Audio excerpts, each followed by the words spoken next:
Have you ever walked through the wrong door and changed your entire life? I'm talking about those moments when a simple mistake becomes the most important thing that ever happened to you. Picture this. You're lost, running late, and you push open a door expecting to find help. Instead, you find yourself face to face with the most dangerous man in the city, and he's just declared that whoever walks through that door next will be his wife. That's exactly what happened to Ish on a cold Tuesday evening in Manhattan, and it started a chain of events that would transform both their lives forever. Isa pressed her back against the mahogany door she'd just closed, her heart hammering so hard she was certain the 5 men seated around the polished conference table could hear it. The camera bag hanging from her shoulder suddenly felt like it weighed 1,000 pounds. She had walked into the wrong room. Very, very wrong room. The man at the head of the table, dark hair perfectly styled, and wearing a suit that probably cost more than her rent, was staring at her with the most intense green eyes she'd ever seen. He looked to be in his early 30s, with the kind of presence that commanded attention even when he wasn't speaking. His olive skin and sharp jawline would have made him devastatingly handsome under normal circumstances. These were not normal circumstances. The other 4 men, all older and wearing expensive suits, had turned to look at her with expressions ranging from surprise to calculation. The silence stretched on for what felt like an eternity, but was probably only seconds. Where are you watching this from? Does your city have those upscale restaurants where you need a reservation months in advance, and everyone looks like they stepped out of a magazine? That's where Isa found herself, though she definitely hadn't planned it this way. 20 minutes earlier, Isa had been rushing through the lobby of Meridian, one of Manhattan's most exclusive restaurants, clutching her camera bag and trying not to trip over her own feet. She was already running late for what should have been a simple job, photographing the Martinez wedding reception in one of their private dining rooms. The problem was that Meridian had 7 private dining rooms, and the hostess who was supposed to meet her had apparently vanished. Isa had been checking doors for the past 10 minutes, growing more frustrated and embarrassed with each wrong turn. She was a freelance photographer, 28 years old, and she needed this job more than she cared to admit. Her parents had died in a car accident 2 years ago, leaving her with student loans, grief, and a desperate need to make her small photography business work. The Martinez wedding would pay her rent for the next 2 months if she could just find the right room and do her job properly. The problem was that she'd just found the very wrong room. The man at the head of the table recovered first. He leaned back in his chair, and something shifted in his expression. The dangerous intensity was still there, but now there was something else. Something almost amused. "I was just telling my associates," he said, his voice low and smooth with the faintest trace of an accent she couldn't quite place, "that the first woman who walks through that door would be my wife." Isa's mouth fell open. She wanted to say something, anything, but her voice seemed to have abandoned her completely. The camera bag slipped down her arm, and she caught it reflexively, the movement breaking whatever spell had frozen her in place. "Gentlemen," the man continued, never taking his eyes off Isa, "I'd like you to meet my fiancée." One of the older men, heavy-set with silver hair and cold eyes, leaned forward. "This is highly irregular, Dante. We weren't informed you had personal attachments." The man called Dante smiled, but there was nothing warm about it. "Many things about my private life remain private, Castellano. I'm sure you understand." Isa finally found her voice, though it came out as barely more than a whisper. "I think there's been a mistake. I'm looking for the Martinez wedding reception. I'm the photographer." Dante's green eyes locked onto hers, and she saw something flash in them. Not anger, exactly, but a kind of sharp intelligence. He was calculating, she realized. Thinking fast. "No mistake, cara mia," he said, the endearment rolling off his tongue like he'd said it 1,000 times. "You're exactly where you're supposed to be." The use of Italian made something click in Isa's mind. She'd heard that accent before, in movies and news reports. Her blood ran cold as she looked around the table again, really seeing the men for the first time. Expensive suits, careful posture, the kind of watchful stillness that suggested violence was never far from the surface. Oh God! She'd walked into a Mafia meeting. Panic flooded her system, but before she could bolt for the door, Dante was speaking again. His voice was calm, conversational, but she caught the underlying steel in it. "Please, sit down," he said, gesturing to an empty chair beside his. We were just finishing up our business discussion. The silver-haired man called Castellano was studying Isa like she was a puzzle he needed to solve. Where did you meet her, Dante? This is the first we're hearing of any engagement. Isa opened her mouth to correct him, to explain that this was all a horrible misunderstanding, but Dante's eyes caught hers and held them. There was something in his gaze, urgent and commanding, that made her hesitate. Some things are worth keeping private until the right moment, Dante replied smoothly. Isa and I met 6 months ago. We've been taking things slowly, but recent events have convinced me that life is too short to wait. Recent events. The phrase hung in the air like a threat, and Isa suddenly understood that something much more dangerous than a simple business meeting had been happening when she walked through that door. One of the other men, younger than Castellano but with the same cold demeanor, spoke up. It's convenient timing, don't you think? Just as the Torino family is pressuring you to form an alliance through marriage. Dante's expression didn't change, but Isa felt the temperature in the room drop several degrees. Convenient for whom? Exactly, Romano? The men stared at each other across the table, and Isa realized she was watching some kind of power play unfold. She was completely out of her depth, but she was also trapped. These men had been discussing marriage alliances and family pressure, and somehow her random entrance had become part of their game. She needed to leave. Now, before this got any worse. But as she shifted toward the door, Dante's hand moved to rest lightly on her arm. The touch was gentle, but she felt the strength in his fingers. A warning, or perhaps protection. She wasn't sure which. I think our business here is concluded, Dante said, his voice taking on a tone that suggested the meeting was over whether the other men wanted it to be or not. Gentlemen, I'll be in touch about our mutual interests in the shipping contracts. Shipping contracts. Isa's photographer brain automatically cataloged details. The expensive restaurant, the formal meeting, the tension, the casual mention of family alliances and shipping. None of it sounded like legitimate business. Castellano stood slowly, his eyes still fixed on Isa. We'll want to meet her properly, of course. Under more appropriate circumstances. Of course, Dante replied. But for now, I think my fiancé and I have dinner reservations to keep. The men filed out one by one, each of them giving Isa a long, measuring look as they passed. The younger man, Romano, paused at the door. She's very different from your usual type, he said to Dante. Exactly, Dante replied, and something in his tone made Romano's expression shift. Different is what I want.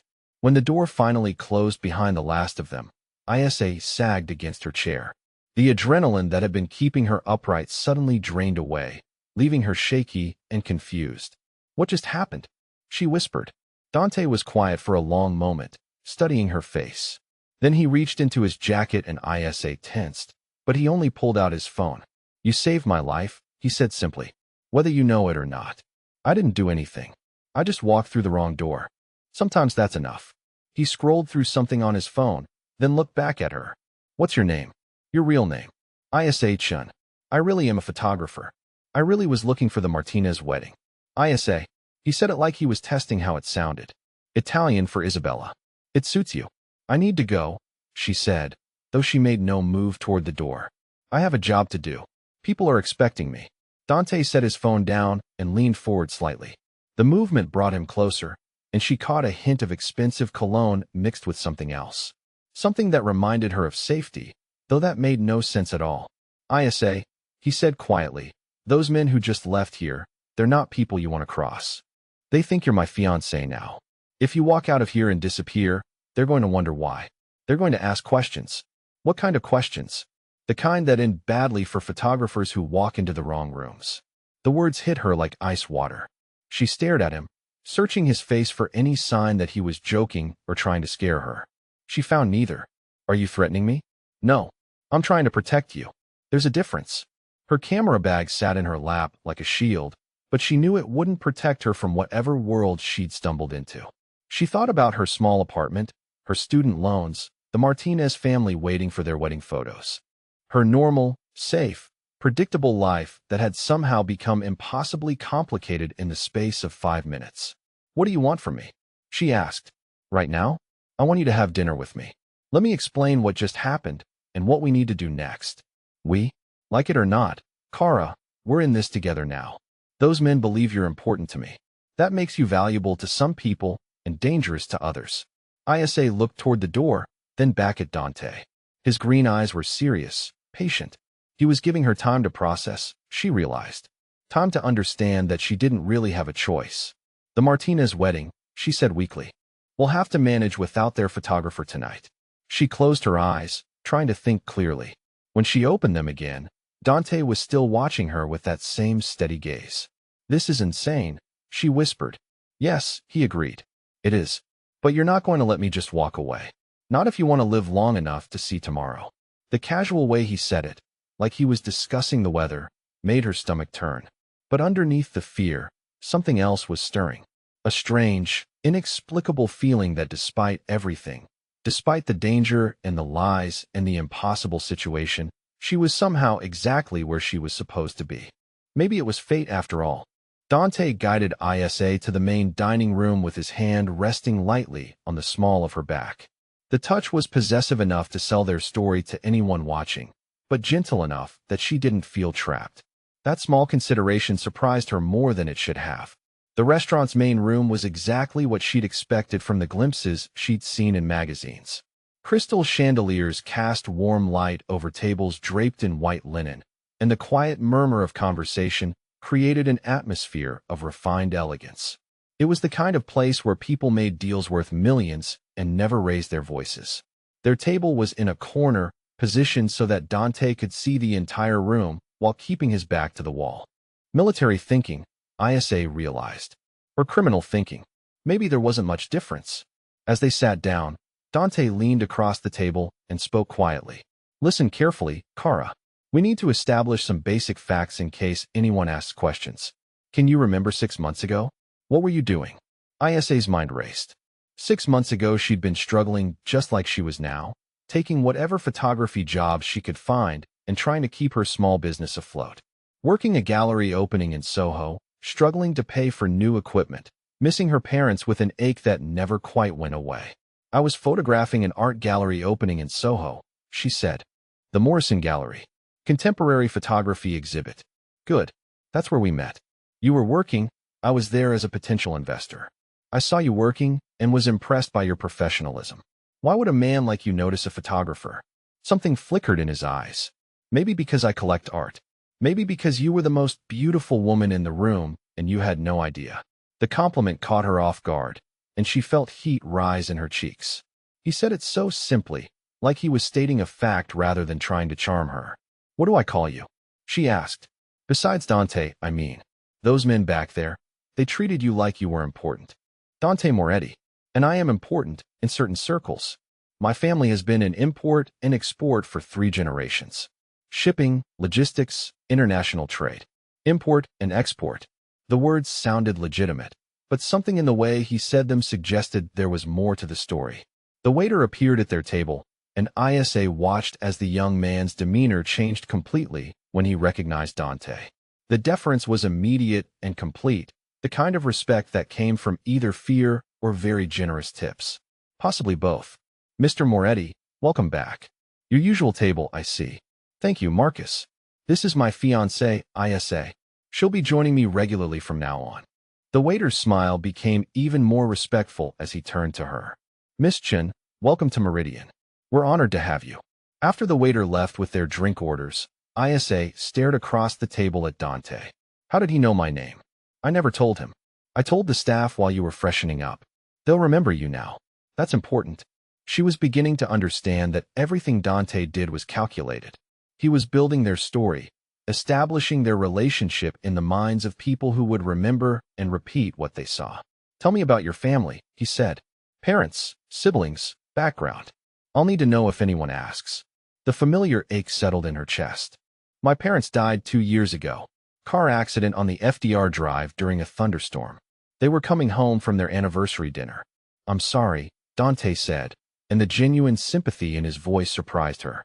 That's not easy to lose both parents so young. They were everything to me.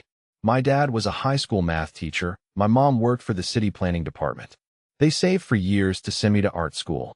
They never got to see me make it as a photographer because I haven't really made it yet. You're making it, he said quietly. One job at a time, one client at a time. That takes courage. The understanding in his voice made her throat tighten unexpectedly.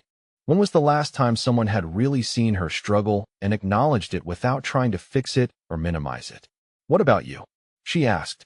Family pressure for marriage suggests there are people who care about your personal life. My mother, primarily. Maria Moretti has very strong opinions about her son settling down and giving her grandchildren. My father died when I was 25, and she's convinced I need a good woman to keep me grounded. What would she think of me? She'd love you, he said without hesitation. You're exactly what she's been hoping for. Kind, intelligent, beautiful, and completely unimpressed by money or power. How do you know I'm unimpressed by money or power? Because you're more worried about missing a wedding photography job than you are excited about eating dinner in one of the most expensive restaurants in Manhattan.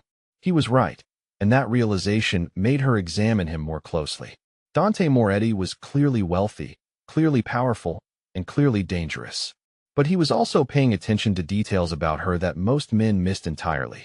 Their food arrived, prepared by what was obviously a world-class kitchen, and Isa found herself relaxing despite the surreal circumstances. Dante was an excellent conversationalist, asking thoughtful questions about her photography and actually listening to the answers. He had opinions about art that suggested real knowledge rather than casual interest. She was almost beginning to enjoy herself when she noticed his posture change slightly. Nothing dramatic, just a subtle shift that brought his attention fully to the restaurant's entrance. Isa, he said quietly, without looking away from whatever he was watching, I need you to listen very carefully. In about 30 seconds, some men are going to come through that door looking for trouble. When I tell you to get down, you drop to the floor immediately and stay there until I tell you it's safe. Her blood turned to ice. What men? What kind of trouble? The kind that ends with ambulances. Before she could ask any more questions, the front door of the restaurant burst open and 4 men in dark coats came through, moving fast and with purpose. She saw the maitre d' start toward them with his practiced smile, then stop abruptly when he saw their faces. Down, Dante said, and his voice carried absolute authority. Isa dropped to the floor just as the first gunshot shattered the elegant quiet of the restaurant.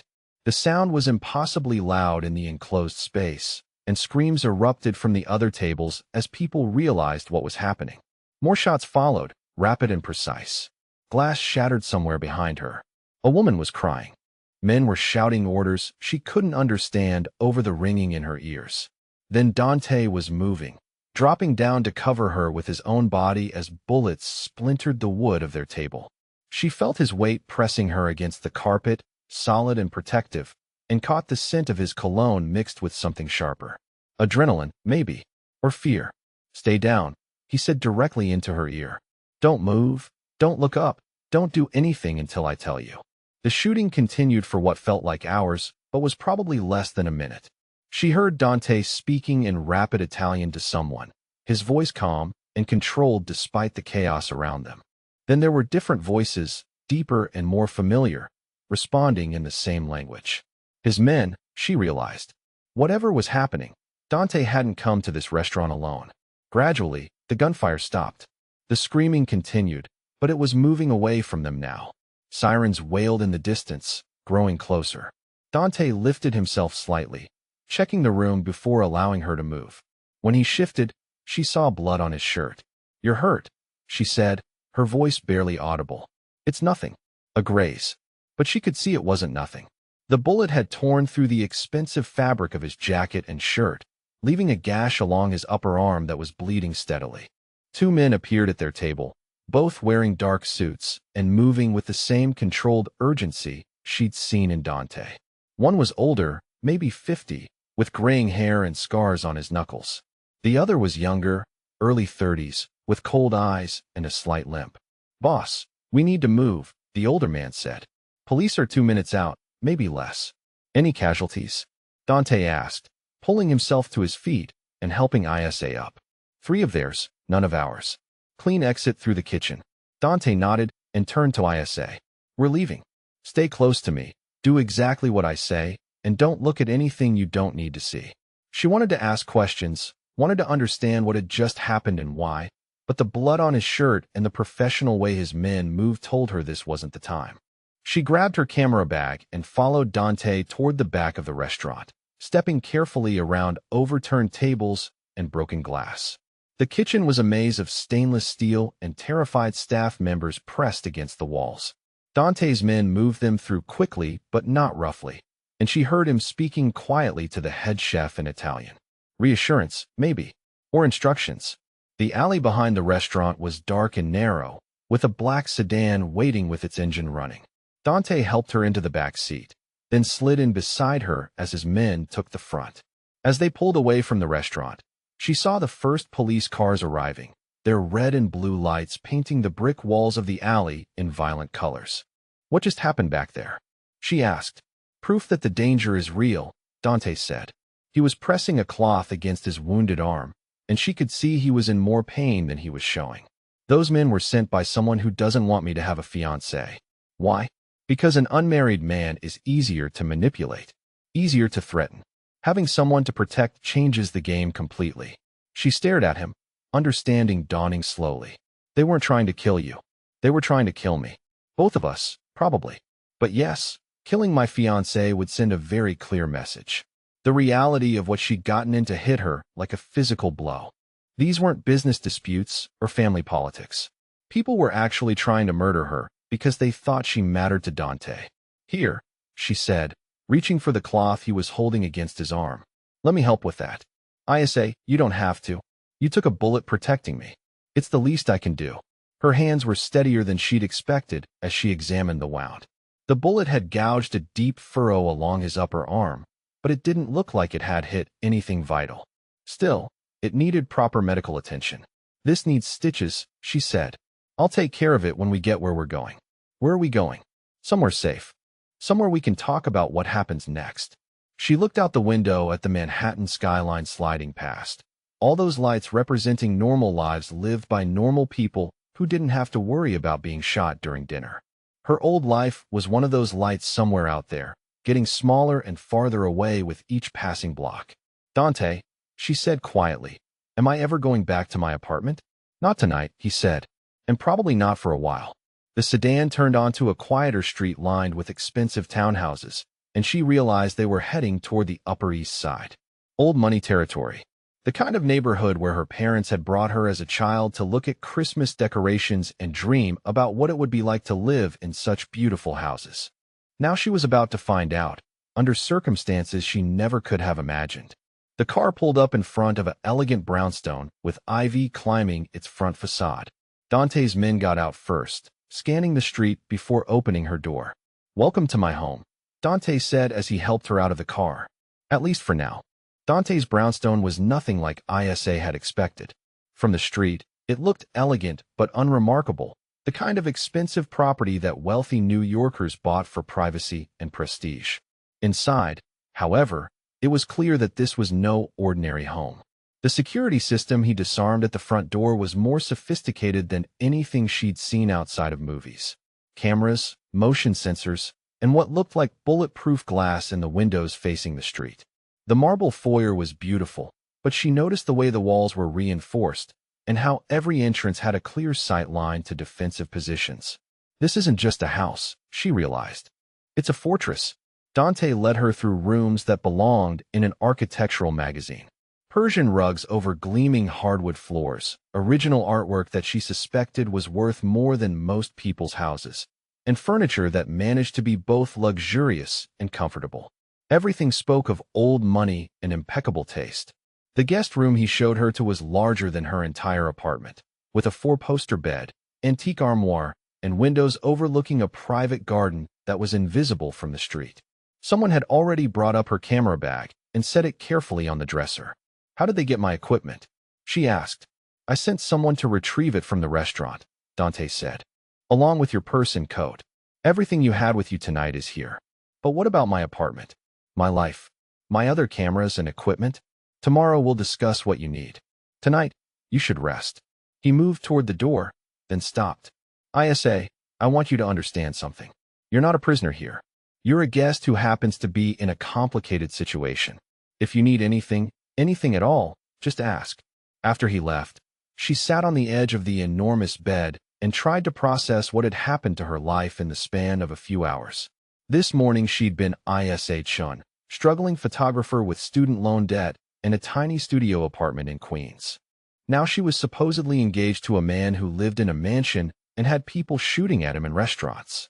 She explored the guest room more thoroughly, finding that someone had thoughtfully provided her with toiletries, a silk robe, and even pajamas in exactly her size. The attention to detail was both impressive and slightly unsettling. How had they known what size she wore? The next morning, she woke to the smell of coffee and something that might have been homemade bread. The guest room had blackout curtains, so she had no idea what time it was until she checked her phone. 9:30. She'd slept for almost 10 hours, which was more than she'd managed in months. When she made her way downstairs, she found Dante in what appeared to be a breakfast room, reading a newspaper and drinking espresso from a small white cup. His wounded arm was properly bandaged now, and he'd changed into casual clothes that somehow made him even more attractive than the expensive suit had. "Good morning," he said, looking up with a smile that transformed his entire face. "How did you sleep?" "Better than I expected," she admitted. "This is all very surreal." "I imagine so. Are you hungry?" Before she could answer, an older woman with silver hair and kind eyes appeared from what must have been the kitchen, carrying a plate of what looked like fresh pastries. "Isa," Dante said, "this is Mrs. Romano, my housekeeper. She's been taking care of this house longer than I've owned it." "Welcome, dear," Mrs. Romano said with a warm smile. "Mr. Dante told me you might be staying with us for a while. I've prepared some breakfast, but if there's anything special you prefer, just let me know." The kindness in the older woman's voice made Isa's throat tighten unexpectedly. When was the last time someone had fussed over her breakfast preferences? Over coffee and pastries that were definitely homemade. Dante explained the situation more fully. The men from the restaurant meeting represented various family interests, some legitimate and some less so. His sudden engagement had disrupted careful political calculations that had been in place for months. "Politics," Isa said. "You make it sound like international relations. In many ways, it is. Families like mine have territories, alliances, treaties. Marriage has always been a tool for creating or maintaining peace. And you claiming me as your fiancé upset those treaties?" "Completely. Several families had daughters or nieces they were hoping to connect to my organization. My sudden attachment to an unknown photographer with no family connections changed the entire game." She sipped her coffee, which was the best she'd ever tasted, and tried to understand the world she'd accidentally entered. "Where are you watching from? Does your hometown have places that feel like a different world entirely?" That's what this felt like to her. She was still in New York, but she might as well have been on another planet. "What happens now?" she asked. "Now we convince everyone that our engagement is real and has been developing for months. That means creating a history, establishing your presence in my life, and preparing you to meet my family." "Your family?" Dante's expression shifted slightly, becoming more guarded. "My mother is expecting to meet you this weekend. Sunday dinner is a Moretti family tradition, and my sudden engagement is the kind of news that requires immediate introduction." The idea of meeting his family made her stomach flip. What if they can see right through me? What if they know I'm fake? They won't, because by the time you meet them, it won't be entirely fake anymore. Something in the way he said it made her look at him more carefully. "What do you mean?" "I mean that we're going to spend the next few days learning about each other, building genuine affection and familiarity. The best lies are built on truth," Isa. "If we're going to convince my family that we're in love, we need to actually care about each other." After breakfast, Dante gave her a tour of the house that revealed just how much thought had gone into both luxury and security. The basement contained a wine cellar, a gym, and what appeared to be a panic room with independent power and communication systems. The top floor had been converted into office space where he conducted business, though he didn't invite her up there yet. The garden behind the house was her favorite discovery. Despite being completely enclosed by high walls topped with discreet security measures, it felt peaceful and private. Someone with real skill had designed it to feel larger than it was, with winding paths through carefully planned plantings and a fountain that masked the sound of city traffic. "You could hide here," she said, settling onto a bench near the fountain. "Forget the outside world exists." "That's the idea," Dante said, sitting beside her. "Sometimes the outside world is more than I want to deal with." "What made you choose this life?" she asked. The danger, I mean. The constant watching your back and worrying about who wants to hurt you? He was quiet for so long that she thought he wasn't going to answer. Then he said, I didn't choose it, exactly. I inherited it. My father built an empire that provided for hundreds of families, but empires require protection. When he died, I became responsible for all of those people. But you could walk away, sell the businesses, move somewhere safe. Could you walk away from everyone who depended on you? Everyone whose livelihood relied on your decisions? She thought about her small photography business, her handful of regular clients who trusted her to capture their important moments. Even that small responsibility felt heavy sometimes. She couldn't imagine being responsible for hundreds of people. The afternoon brought a parade of visitors to the house, though Dante carefully kept her away from most of them. She caught glimpses from the garden or through windows. Men in expensive suits, women who carried themselves like they owned the world, and occasionally someone who looked like they could handle serious violence without breaking a sweat. Each visit involved quiet conversations in Dante's office, and she noticed that he always emerged from these meetings looking slightly more tired than before. Is it always like this? She asked when he joined her in the garden after the latest visitor had left. Busier than usual, he admitted. News of my engagement has created a lot of questions and some demands for meetings. Demands? People want to understand how this changes existing agreements.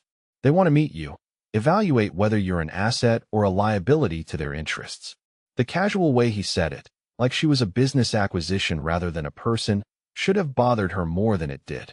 Instead, she found herself curious about his world and his obvious skill at navigating it. That evening, Dante's phone rang during dinner. She watched his face change as he listened to whoever was calling, his expression becoming more guarded and formal. Yes, Mama, he said, and Isa realized she was about to meet his family sooner than expected, even if only over the phone. The conversation continued in rapid Italian, with Dante occasionally glancing at Isa with what looked like resignation mixed with amusement. When he finally hung up, he was shaking his head. My mother wants to meet you tomorrow instead of Sunday, he said.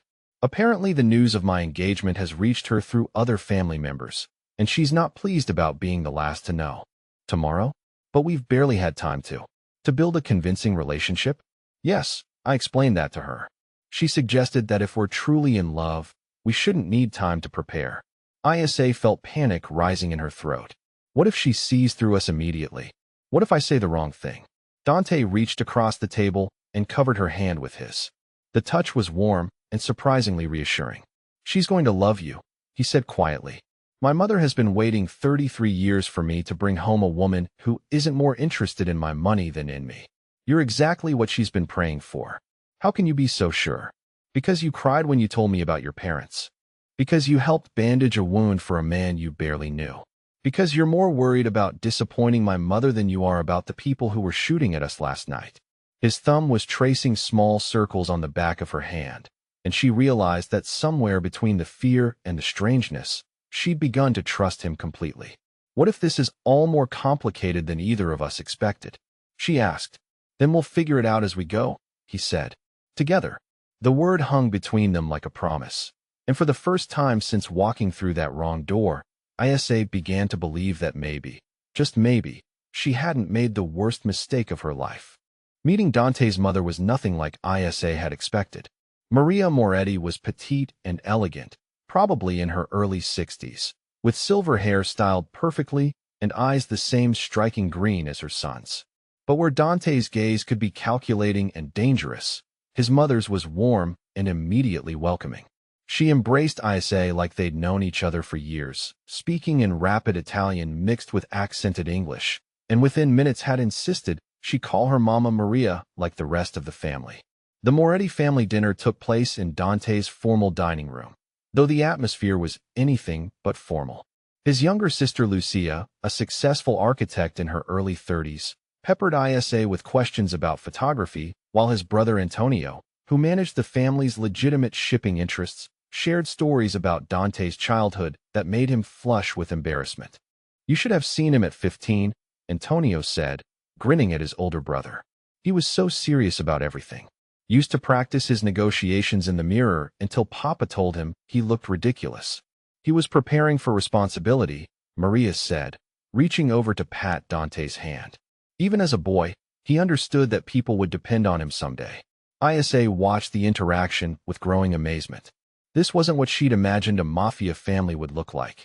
They teased each other with genuine affection, shared inside jokes, and obviously cared deeply for one another. Dante relaxed around them in a way she hadn't seen before, his careful control softening into something more natural. "Tell me about how you met my son," Maria said, turning her attention to Isa with bright curiosity. "He's been so secretive about you. Very unlike him to keep something so important private for so long." The rehearsed story came easily now. The gallery opening 6 months ago, their slow courtship, his gradual pursuit despite her initial reluctance to get involved with someone so wealthy and powerful. "Smart girl," Lucia said approvingly. "Make him work for it. Dante's used to getting whatever he wants too easily." "Some things are worth waiting for," Dante said, looking at Isa with an expression that made her heart skip unexpectedly. "The best things usually are." The warmth in his voice sounded so genuine that for a moment she forgot they were acting. After dinner, Dante's cousin Marco arrived with his wife Sofia, and Isa immediately felt the dynamic in the room shift. Marco was close to Dante's age, dark-haired and handsome, but there was something in his eyes that made her uncomfortable. His smile never quite reached them, and he studied her too intently when he thought she wasn't looking. "So this is the mysterious photographer," Marco said, embracing Dante with what appeared to be genuine warmth. "You've certainly kept her well hidden, cousin." "Some things are worth protecting," Dante replied, and Isa caught the subtle edge in his voice. The conversation continued pleasantly, but she noticed how carefully Dante managed the flow of information. Marco asked several seemingly casual questions about their relationship timeline, where they'd been seen together, who else knew about their engagement. Each query was deflected smoothly, but Isa began to understand that this wasn't just family curiosity. Later that evening, after the family had gone home and they were cleaning up, Dante was quieter than usual. She found him on the terrace outside his bedroom, looking out over the city with a glass of wine and an expression she couldn't read. "Your family is wonderful," she said, joining him at the railing. "They really love you. They do. And they'll be devastated when they learn what I've dragged them into." The darkness in his voice surprised her. "What do you mean?" Marco was fishing for information tonight, asking questions that weren't really about getting to know you. "You don't trust your own cousin?" "In my world, family connections don't guarantee loyalty. Money and fear are powerful motivators, and Marco has always wanted more influence in the business than he's been given." Isa studied his profile in the city lights. "Do you think he's working with the people who want to hurt you?" "I think Marco has been feeding information to our rivals for months, and tonight gave him everything he needed to plan something very unpleasant for us." The casual way he said it, like they were discussing the weather, made her stomach clench. "Why don't you confront him? Cut him out." "Because I need to know exactly what he's told them and who he's working with. And because despite everything, he's family. I owe it to my mother to be absolutely certain before I act." They stood in comfortable silence for a while, the wine and the evening air making Isa feel bolder than usual. "Can I ask you something personal?" "Everything about this situation is personal now. What was your father like? You mentioned he died when you were 25, but you never talk about him." Dante's expression grew more guarded. "He was a complicated man. Brilliant, ruthless when he had to be, but also capable of great kindness. He built everything we have from nothing. Came from Sicily with no money and no connections, except his own determination. That must have been a lot of pressure to inherit. 20 years of his work, hundreds of employees, dozens of families depending on the business he'd created. When he died of a heart attack, I had to step up immediately or watch everything collapse." "Is that what you wanted? To take over the family business?" "I wanted to make him proud. I wanted to protect what he'd built and take care of the people who'd trusted him. Whether that's the same as wanting it, I'm not sure." The honesty in his answer surprised her. She'd expected either complete confidence or complete regret, not this thoughtful uncertainty. "Do you ever think about what your life would have looked like if you'd made different choices?" "Every day," he said quietly. "But we don't get to know what roads we didn't take. We only get to decide what to do with the ones we're on." 2 days later, Maria insisted on throwing an impromptu engagement party.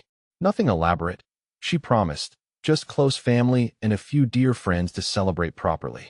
Isa, tried to protest that it was too soon, too much trouble, but Maria waved away her concerns with the authority of a woman who'd been organizing family celebrations for decades. The party was held at the family's estate in Westchester, a sprawling property that had been in the Moretti family for 2 generations. Isa felt like she was playing dress-up in the designer gown Dante had insisted on buying her, a midnight blue silk that made her feel both elegant and completely out of place. Watching Dante work the room, she began to understand the full scope of his responsibilities.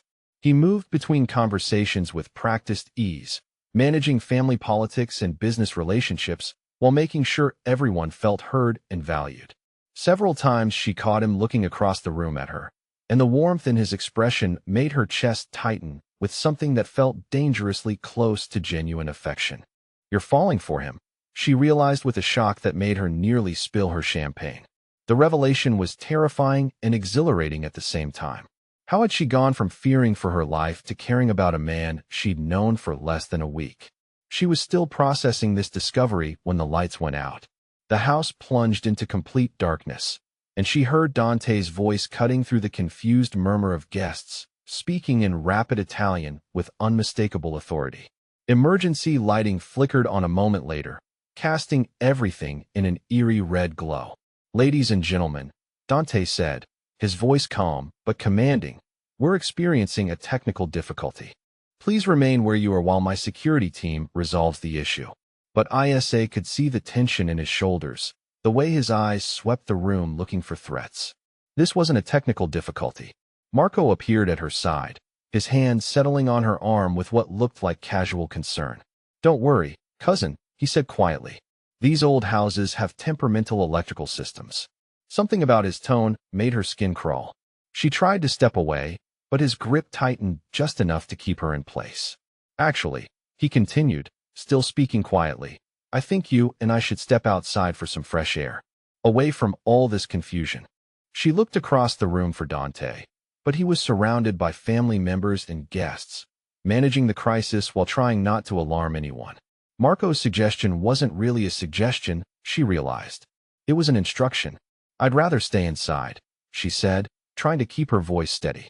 "I'm afraid that's not going to be possible." That's when she understood. The power outage wasn't an accident, and Marco wasn't trying to help her. He was removing her from the protection of the crowd, isolating her for whatever his real employers had planned. Terror flooded her system, but with it came a strange clarity. If Marco was betraying the family, then everyone here was in danger, not just her. "Fire!" she screamed at the top of her lungs. "Fire in the kitchen." The word cut through the confused murmur like a blade, and suddenly everyone was moving. Years of drilled safety responses took over as guests began heading for exits in orderly but urgent fashion. Marco's face twisted with rage. "You stupid." He never finished the sentence. Dante appeared behind him like a ghost, one hand settling on his cousin's shoulder with enough force to make him gasp. "Marco," Dante said quietly, "I think we need to have a conversation." The next few minutes passed in a blur of controlled violence and family betrayal. Dante's security team had been watching Marco for weeks, waiting for him to make his move. The engagement party had been the perfect opportunity for their rivals to strike, with the entire family gathered in one place and Isa isolated as the primary target. In the aftermath, as police sirens wailed in the distance and family members comforted each other in the main hall, Dante found Isa sitting alone in the garden behind the house.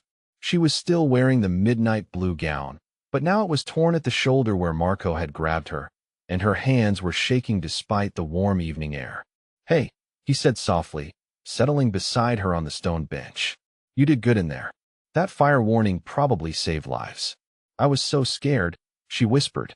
"Not just for me, but for your mother, for Lucia and Antonio. For you." He turned to look at her more fully. "You were scared for my family? They've been so kind to me. They welcomed me like I actually belonged here, like I was really going to be part of their lives. The thought of anything happening to them because of me." "Because of me," Dante corrected. "This is my world, my enemies, my choices that put everyone at risk. But they were using me to hurt you." "Marco was going to." "He's never going to hurt anyone again," Dante said, and the finality in his voice told her everything she needed to know about Marco's fate. They sat in silence for a while, processing the violence and betrayal that had shattered what should have been a celebration. Finally, Isa spoke. I need to tell you something, and I'm not sure how you're going to react. He waited, patient and attentive despite everything that had happened. I think I'm falling in love with you, she said, the words tumbling out before she could stop them. I know that's insane. I know we barely know each other, but watching you tonight, seeing how much you care about your family, how hard you work to protect everyone. Isa, he said quietly. I'm not asking for anything, she continued quickly. I know this started as protection, as convenience for both of us. I just needed you to know that for me, it's not pretending anymore. For me either, he said, reaching for her hand. It stopped being pretending days ago. The admission hung between them like a bridge, connecting them across all the fear and uncertainty and danger. What does that mean for us? She asked. I don't know, he said honestly. But I know that when I saw Marco grab you tonight, when I thought about what could have happened, I realized that losing you would destroy me. As if summoned by his words, one of his security men appeared at the edge of the garden, his expression grim. Boss, we have a problem. Intercepted communications suggest they're not done. Marco gave them everything they needed, including the layout of the brownstone and your daily routines.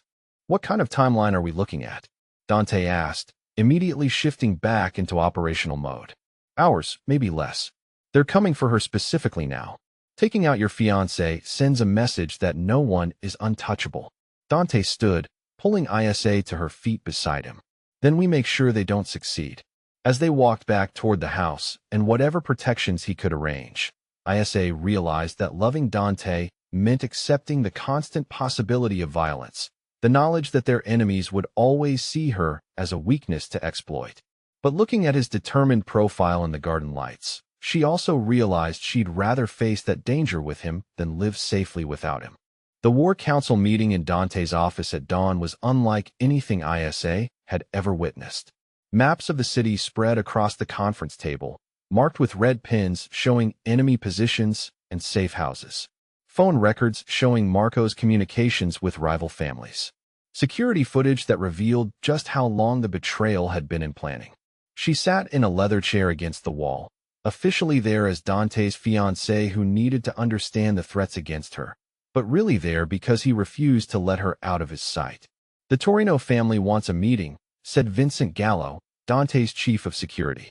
They're claiming they want to negotiate a peaceful resolution now that Marco's betrayal has been exposed. Where and when? Dante asked, studying the intercepted communications. Tonight. Neutral ground. They suggested the Bellagio Casino's private poker room. Dante laughed, but there was no humor in it. Neutral ground with a dozen exit routes and no security cameras in the private areas. How convenient for them. It's obviously a trap, Vincent continued. They want both of you in one location where they can eliminate the problem permanently. Then we give them what they want, Dante said quietly. Boss, Vincent said carefully, that's suicide. They'll have 20 men minimum, all armed, all positioned for a crossfire. Even if we bring our best people, the odds aren't good. The odds are excellent, Dante replied, spreading a different map across the table. Because we're not walking into their trap. We're building our own. For the next hour, Isa watched Dante orchestrate what amounted to a military operation. Every detail planned, every contingency considered. Exit routes, weapon placements, communication schedules, backup teams positioned throughout the casino. She began to understand why his father had trusted him to inherit the empire. But as the meeting concluded and the men filed out to begin preparations, she realized that for all the careful planning, this was still incredibly dangerous. People were going to die tonight, possibly including Dante. You don't have to be there, he said when they were alone. Vincent can take you somewhere safe, somewhere far from all this. No, she said immediately. We're in this together, remember? You said that yourself. Isa, this isn't a movie. People are going to die tonight, and it's going to be ugly and brutal and nothing like the sanitized violence you see on television. I understand that. Do you? Because once you see me kill someone, once you watch me give orders that result in death, you can't unsee it. You can't pretend that I'm not exactly what the world says I am. She moved closer to him, reaching up to cup his face in her hands. I've known what you were since the first night. I've seen the way people look at you, heard the conversations you think I don't understand. I'm not naive about who you are or what you do. Then why are you staying? Because I love you, she said simply. All of you. The man who takes care of his mother and worries about his family. The leader who protects hundreds of people who depend on him. And yes, the man who kills to defend what matters to him. Even if what matters to him is me. Especially then. That evening, Isa found herself in the strangest situation of her life, getting dressed for what amounted to a battle while trying to look like she was simply accompanying her fiancé to an elegant casino. The Bellagio's poker room was exactly what she'd expected. Understated luxury designed to make wealthy men comfortable while they risked fortunes on cards. Soft lighting, leather chairs, and enough space between tables for private conversations. Dante's team had arrived throughout the day, posing as gamblers, waitresses, and security personnel. The casual observer would see nothing unusual, but Isa now knew to look for the subtle signs. The way certain people positioned themselves for clear sight lines, the bulges under perfectly tailored jackets, the way conversations stopped when strangers passed too close. The Torino family delegation arrived precisely on time. Roberto Torino himself, a man in his 60s with cold eyes and expensive clothes. His son Michael, early 40s and radiating the kind of arrogance that came from growing up with power. And 6 other men who weren't even pretending to be anything other than professional killers. The meeting began with elaborate courtesy. Handshakes, inquiries about family health, the ritual politeness that preceded serious business. Isa sat beside Dante, playing the role of supportive fiancé while mentally tracking the positions of everyone in the room. Roberto, Dante said finally, let's discuss why we're really here. Of course, the unfortunate situation with your cousin Marco has created some misunderstandings between our families. We're here to clear the air. Marco was feeding you information for months, Dante replied calmly. Information that resulted in attacks on my people and attempts on both my life and my fiancé's life. What misunderstandings need to be clarified? Michael Torino shifted in his seat, and Isa caught the subtle movement of his hand toward his jacket. Around the room, she noticed similar small adjustments as men on both sides prepared for violence. Your engagement disrupted carefully laid plans, Roberto said. Alliances that took months to arrange, agreements that benefited both our families. My personal life isn't subject to your approval, Dante said. Everything that affects the balance of power is our concern. Your marriage changes territorial agreements, shipping arrangements, profit distributions. Then perhaps you should have consulted me before making plans that assumed I would remain unmarried. The temperature in the room seemed to drop several degrees. Roberto's expression hardened, and Isa realized they were done with polite conversation. There are ways to resolve this situation that benefit everyone, Roberto said. Your fiancé could meet with an unfortunate accident.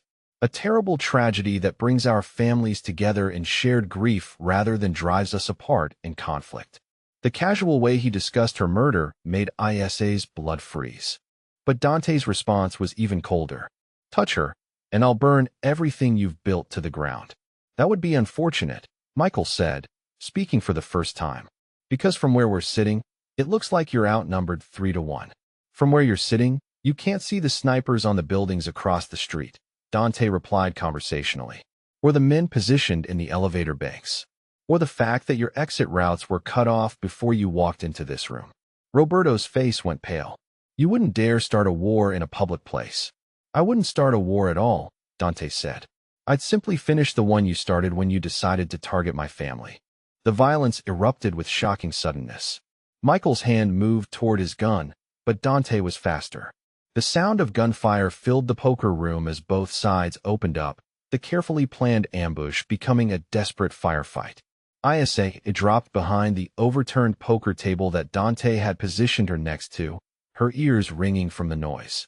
She watched Dante move with lethal precision, every shot carefully aimed, every movement economical and deadly. This wasn't the elegant, sophisticated man who'd taken her to dinner or charmed his mother at Sunday lunch. This was the apex predator that had earned his reputation in the darkest corners of the city. The battle lasted maybe 3 minutes, though it felt like hours. When the gunfire finally stopped, 7 men lay dead, including both Roberto and Michael Torino. The surviving members of their delegation had surrendered or fled. Dante knelt beside Isa's makeshift shelter, his hands checking her for injuries with professional thoroughness. "Are you hurt?" he asked. "No," she managed, though her hands were shaking. "Are you?" "A few cuts from flying glass, nothing serious." Around them, his men were efficiently cleaning up the scene. Bodies removed, evidence secured, witnesses either bought or eliminated. The casino's security would report a technical malfunction in their camera system, and the poker room would be closed for cleaning until tomorrow. "This is what my life looks like," Dante said quietly. "This is what choosing me means." Isa looked around the room, seeing the blood, smelling the cordite, understanding for the first time the true cost of the world she'd entered. "I know," she said, "and I'm still here. Even after watching me kill 6 men? Even after watching you protect everyone we care about." He helped her to her feet, and she realized that despite everything, despite the violence and death and danger, she felt safer with him than she'd ever felt anywhere else. "We could leave," he said as they walked toward the exit. "Tonight. Right now. I could liquidate everything, pay off the right people, and we could disappear. Start over somewhere safe. And abandon your family, your people, everyone who depends on you.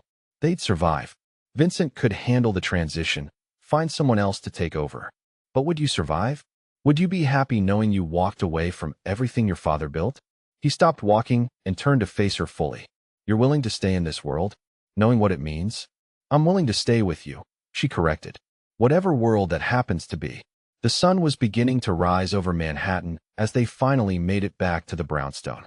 The city looked different somehow, like she was seeing it through new eyes. She was no longer Isa Chun, struggling photographer from Queens. She was Isa Chun, who'd chosen to love a dangerous man and accept the consequences. In the garden behind his house, still wearing clothes stained with dust and blood, Dante pulled her into his arms. "Are you sure about this?" he asked. "Really sure? Because once we're married, once you're officially part of this family, there's no going back to safe." "I've never been more sure of anything in my life," she said. "Even if it means people will always be trying to hurt you to get to me, even then, especially then." He kissed her as the sun painted the sky in brilliant oranges and pinks, and Isa realized that some kinds of safety were worth risking everything else to find. The aftermath of the casino confrontation brought a strange kind of peace to their world. With the Torino family eliminated and their other rivals either dead or scrambling to avoid association with the failed conspiracy, Dante's position became unassailable almost overnight. But victory came with its own complications. The FBI wanted to question them about the casino incident. The media was speculating about mob warfare in Manhattan's most exclusive establishments. And other crime families were watching carefully to see how the new power structure would affect their own territories and operations. Isa spent 3 days giving carefully scripted statements to federal investigators, her story corroborated by casino security footage that had been expertly edited to show nothing more than a business meeting interrupted by unknown gunmen. Dante's lawyers were some of the best in the city, and by the end of the week, the official story was that they'd been innocent victims of a random attack. The truth was more complicated, but truth was a luxury they couldn't afford in dealing with law enforcement. It was during this surreal period of legal meetings and media management that Dante made his decision about their future. They were sitting in his garden on a Thursday evening, sharing a bottle of wine and watching the sun set over Manhattan, when he suddenly stood up and walked to the fountain in the center of the space. When he turned back toward her, he was holding a small velvet box. "Isa," he said, his voice unusually formal, "we need to talk about our engagement." Her heart sank. The crisis was over, the threats eliminated. Maybe he was ready to end their arrangement and return to their separate lives. "Of course," she said, trying to keep the disappointment out of her voice. "I understand that you don't need a fake fiancé anymore." "That's exactly right," he said, moving closer. "I don't need a fake fiancé. I need a real wife." He dropped to one knee beside her chair, opening the box to reveal a ring that took her breath away. It wasn't the largest diamond she'd ever seen, but it was perfect, a classic solitaire setting that caught the evening light and threw it back in brilliant flashes. "Isa Chun," he said, "will you marry me? Not because we're trapped in a dangerous situation, not because we need to convince anyone of anything, but because I love you and I want to spend the rest of my life making you happy." She stared at him, this dangerous, powerful man kneeling in his garden, and offering her everything she'd never dared to dream of. "Are you sure?" she whispered. "Really sure? Because I come with student loan debt and a tiny apartment in Queens and absolutely no idea how to be a mafia wife." "First of all," he said, sliding the ring onto her finger with hands that were completely steady, "you're not going to be a mafia wife. You're going to be my wife. There's a difference." "What kind of difference?" "The kind where we build something new together. Something that honors the family and protects the people who depend on us, but doesn't require us to live in constant fear of violence." "What are you saying?" "I'm saying that I want out of the life that nearly got you killed. I want to transform everything my father built into something legitimate, something our children can be proud of instead of afraid of." "Children?" The word made her heart race even faster than the proposal had. "If you want them. If you want to build a family with me." She kissed him instead of answering, because words seemed inadequate for the joy flooding through her system. The decision to leave New York wasn't difficult once they'd made it. Dante had been receiving pressure from law enforcement for months, and several grand juries were investigating various aspects of the family business. The casino incident had brought even more unwanted attention. Sicily offered a fresh start. The Moretti family still owned property there, and Italian authorities were more interested in cooperation than prosecution, especially when significant investments in legitimate businesses were involved.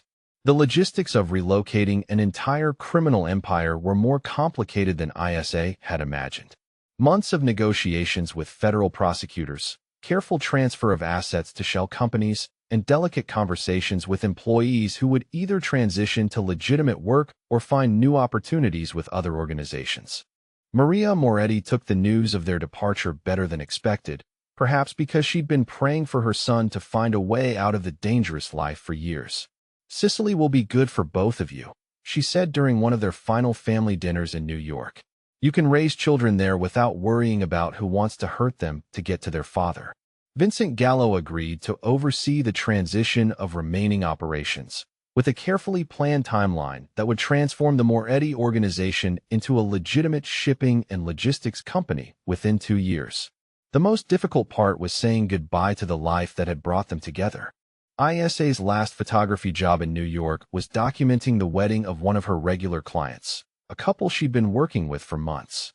Watching them exchange vows in a small ceremony in Central Park, she found herself thinking about the journey that had brought her to this point. 6 months ago, she'd been struggling to build a career, worried about paying rent, convinced that she'd never find someone who understood her ambition and independence. Now she was planning her own wedding to a man who'd literally taken bullets to protect her, who was transforming his entire life because he wanted to build something beautiful with her. Their wedding took place in September at the Moretti family's ancestral estate outside Palermo, a sprawling property with olive groves and vineyards that had been producing wine for over 2 centuries. The ceremony was small but perfect. Immediate family, a few close friends, and the kind of simple elegance that spoke of deep roots and lasting traditions. ISA wore her grandmother's wedding dress, altered to fit, but carrying the weight of family history. Dante wore a suit his grandfather had been married in, the family tradition of honoring the past while building the future. Maria cried through the entire ceremony, and Lucia took what felt like 1,000 photographs, claiming that a professional photographer shouldn't have to work on her own wedding day. The reception was held in the vineyard as the sun set over the Mediterranean, long tables set with simple white linens and mason jars filled with wildflowers. Local musicians played traditional songs while 3 generations of Morettis danced under string lights and stars. This is what happiness looks like, ISA thought, watching Dante dance with his mother while his grandfather told stories in rapid Italian to anyone who would listen. Their honeymoon was spent exploring Sicily, from the ancient ruins of Agrigento to the fishing villages along the coast. Dante showed her the places where his grandparents had fallen in love, the churches where generations of his family had been baptized and married, the landscapes that had shaped the dreams they'd carried to America. But it was during a quiet evening in Taormina, sitting on a terrace overlooking the sea, that he told her about his plans for their future. "I want to start a foundation," he said, refilling their wine glasses with local vintage that tasted like sunshine and history. "Something that helps kids who've lost their parents, the way you lost yours." She stared at him across the small table. "You want to use your money to help orphan children?" I want to use our money to help families in crisis. Emergency financial assistance, educational scholarships, support services. The kind of help that makes the difference between falling through the cracks and having a chance at a real future. The idea was so unexpected, so perfectly suited to honoring both their experiences, that she felt tears welling up in her eyes. We could call it the Elena and Giuseppe Foundation, he continued, naming her parents. Start small here in Sicily, then expand to New York, maybe other cities where we have connections. You've been thinking about this for a while. Since the night I watched you help bandage my arm after the restaurant shooting. You were scared. You were completely out of your element. But you saw someone who needed help and you provided it. That's who you are, Isa. That's the person I fell in love with. By Christmas, they were settled into their new life in a renovated farmhouse on the family estate. Dante's transformation from crime boss to legitimate businessman was proceeding ahead of schedule, with the shipping company expanding into Mediterranean trade routes and the vineyard producing wines that were gaining international recognition. Isa had started a photography studio specializing in family portraits and wedding documentation, work that felt like a natural extension of her desire to capture beautiful moments in people's lives.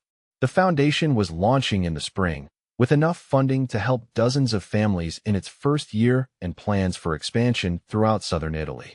But the most important change was the one they discovered on a snowy morning in January. I'm pregnant, Isa said, showing Dante the test results with hands that shook slightly. He stared at the evidence for a long moment, then picked her up and spun her around their kitchen until they were both dizzy and laughing. Their daughter Elena was born in September, almost exactly a year after their wedding. She had Dante's green eyes and Isa's stubborn chin, and from the moment she drew her first breath, she owned both her parents completely. Watching Dante with their baby, seeing this man who had commanded criminal empires reduced to complete devotion by a 7-pound infant, Isa understood that this was what they'd been building toward all along. Have you ever had to choose between safety and love? What matters more to you? For her, the answer had become crystal clear. Love mattered more than safety, more than convenience, more than the predictable path that would have kept her small and scared and alone. Elena's first birthday party was held in the vineyard where they'd been married, with the same long tables and wildflowers, the same sense of family and tradition and hope for the future. Maria had moved to Sicily permanently, claiming that her granddaughter needed proper Italian grandmotherly influence. Lucia was designing a new wing for the house that would accommodate visiting family and friends. Antonio was considering relocating his own family to help expand the shipping business. The Moretti family was putting down new roots in the soil where their story had begun, but this time they were building something that could last for generations without requiring violence or fear. As the sun set over the Mediterranean and their daughter took her first wobbly steps across the grass toward her father's outstretched arms, Isa picked up her camera and captured the moment. This was what she'd learned about photography over the past 2 years. The best pictures weren't the ones that showed people at their most beautiful or dramatic. They were the ones that showed people in the moments when they forgot to pose, when they were simply living their lives with the people they loved. Looking through the viewfinder at her husband and daughter, at the family and friends gathered around tables laden with food and wine and laughter, she realized that she was no longer documenting other people's happiness. She was living her own. The camera had brought them together, in a way. Her photography equipment in that restaurant bag had been the excuse she'd needed to be in the wrong place at the right time. But it was their choice to trust each other, to fight for each other, to build something beautiful from the most unlikely beginning that had made them a family. 5 years later, she would look back on that September evening as the moment she understood that some wrong doors lead to exactly the right place, and some dangerous men are worth every risk you take to love them. Elena learned to walk in a vineyard in Sicily. She learned to speak in English, Italian, and what sounded suspiciously like curse words in several other languages, courtesy of her grandfather Vincent's occasional visits. She learned that her papa had once been a very dangerous man who gave up everything dangerous to keep her and her mama safe. And I learned that happiness wasn't a destination you arrived at, but a choice you made every day to keep building something beautiful with the person who helped you become brave enough to believe you deserved it. Their second child, a son they named Giuseppe after Isa's father, was born on a warm evening in May when the olive trees were in bloom and the vineyard was heavy with the promise of another good harvest. Dante held his son while their daughter climbed into Isae's hospital bed to meet her new brother. And in that moment, surrounded by the family they'd built from love and determination and sheer stubborn hope, Isae understood that the wrong door she'd walked through 3 years ago had been the first step toward the life she'd been meant to live all along. Outside the window, the Mediterranean stretched toward the horizon, endless and blue and full of possibilities.